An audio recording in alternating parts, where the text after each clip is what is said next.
You are getting interviews and doing collaborations to get yourself in front of new audiences, to land new clients, new partnerships, and new opportunities. And sometimes you finish an interview and leave feeling amazing. You nailed it. You want to tackle 20 more. You're feeling on top of it. But other times you leave those interviews and you feel like something just wasn't clicking. Your answers felt scattered. And there are plenty of times where you feel like, okay, that interview that I did, it was fine. But I bet you want to feel like you nailed it every single time. So, how can you make sure you are showing up as your whole self, building strong connections with new audiences, and delivering a great interview every single time, no matter who is the host? You can do this by establishing core stories that reflect who you are while building your credibility. When you have these stories in your back pocket, you can make sure your message is cohesive, easy to follow, and actionable. All things that great hosts love to have featured on their podcast, on their stages, or anywhere you may be speaking. And this is really important because this helps new audiences associate you with the thought leadership you most want to be known for. So I want you to craft these stories today so that you're ready to give clear, confident, and engaging answers on your next interview and leave feeling like, oh yes, I sounded so good. All right, so in today's episode, I'm going to introduce you to the 4 core stories you need to have prepared before your next interview so that you can tell more compelling stories that create deeper connection, establish you as an authority, and grow your personal brand and influence. Now, let's get into the first element. The first thing that you need to have is your background. You will usually pull out this background story when questions are asked like, tell us how you got to where you are today, or was entrepreneurship something you always wanted to do, or how did you land in this industry? And when you get asked these questions,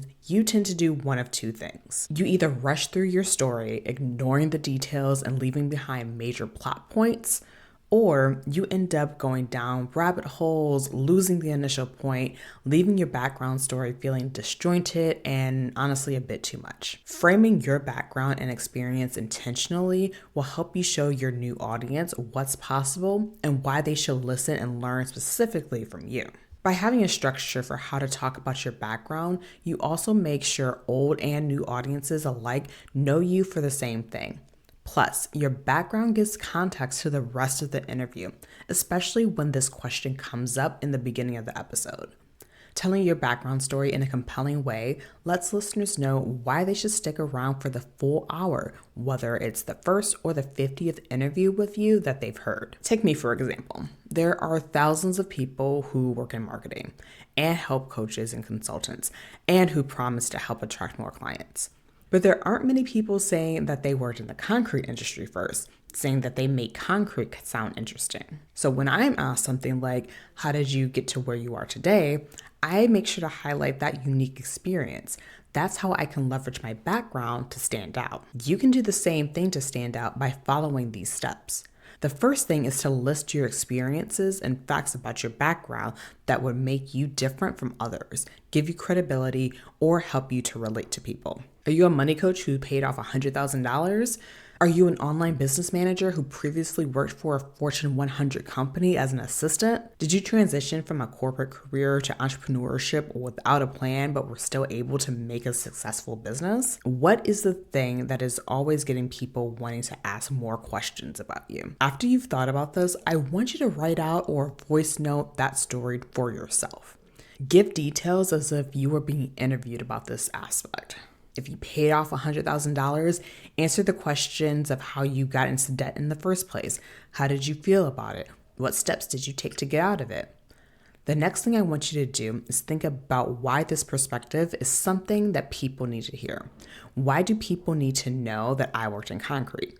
Why do people need to know that you accomplished whatever it is that you did? The goal here is to frame your experience for the audience so that they can see how it is relevant to the conversation you're about to have.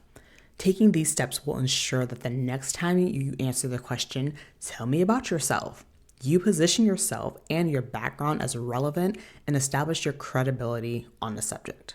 Now, let's get into the next element of the story blueprint, which is all about the struggles and the challenges you faced along the way. This usually comes up as some of the next set of questions your host asks, such as, what were the biggest struggles on your way to where you are now? Or tell us about the challenges you faced so far in business. The answers you usually give are either generic and short, which misses out on all these connections, or you go way too deep and too personal, spilling all of your business. Instead, I want you to share where you're at in a way that is actually helpful and productive. For example, if I were to be asked this question on a podcast for new business owners, I might share about the time that I had to let go of a client and then never got paid the final payment. If I didn't have a structured way of talking about this, I might go down the route of complaining about how I never got my money back and how that they sucked. And while this might be entertaining, and I can talk about this all day, it honestly would just look messy and not productive. Instead, because I thought it through, I would share the story from a perspective of the lessons I've learned afterwards. This one story, while talking about a struggle with honesty, is still framed in a way that leaves helpful lessons for anyone listening. What this type of sharing does is it makes people feel as if they are actually getting to know you. When people hear about your less than perfect moments, they see you as someone who understands them. They see you as someone who is open and trustworthy because you're not hiding your journey or gatekeeping information. You can create that feeling of intimacy without looking messy and in a way that still positions you as a leader and authority. And to do this, think about the challenges, obstacles, or failures you've encountered along the way. Big or small, list them out. Maybe it was a problem that you faced at the start of your journey, or maybe something you've been going through within the past year. When you have those challenges, think about how you've grown. Think about how you overcame these challenges and how that experience informs your approach or your philosophies today. The goal is to never just say, oh, this is a crazy thing that happened to me. The goal is to share a story or experience so that others can walk away with a valuable lesson without having to go through it themselves. Now, the third element of your brand story is your philosophies.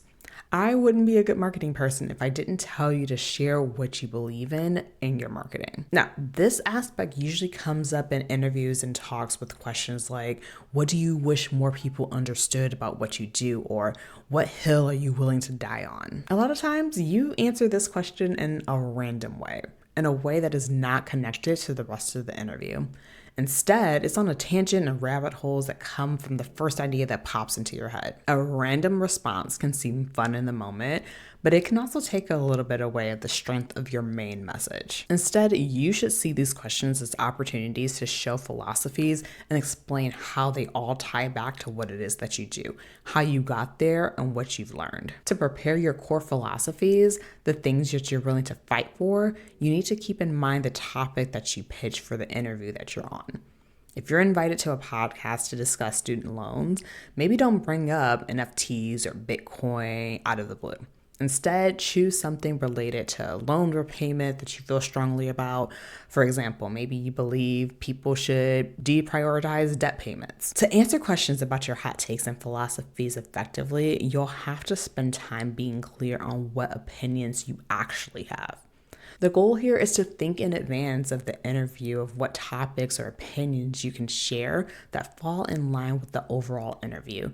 You want to make sure that there's a thread throughout the whole interview that ties back to your goals for being on that interview or on that stage in the first place. Now, the last core element is your personality.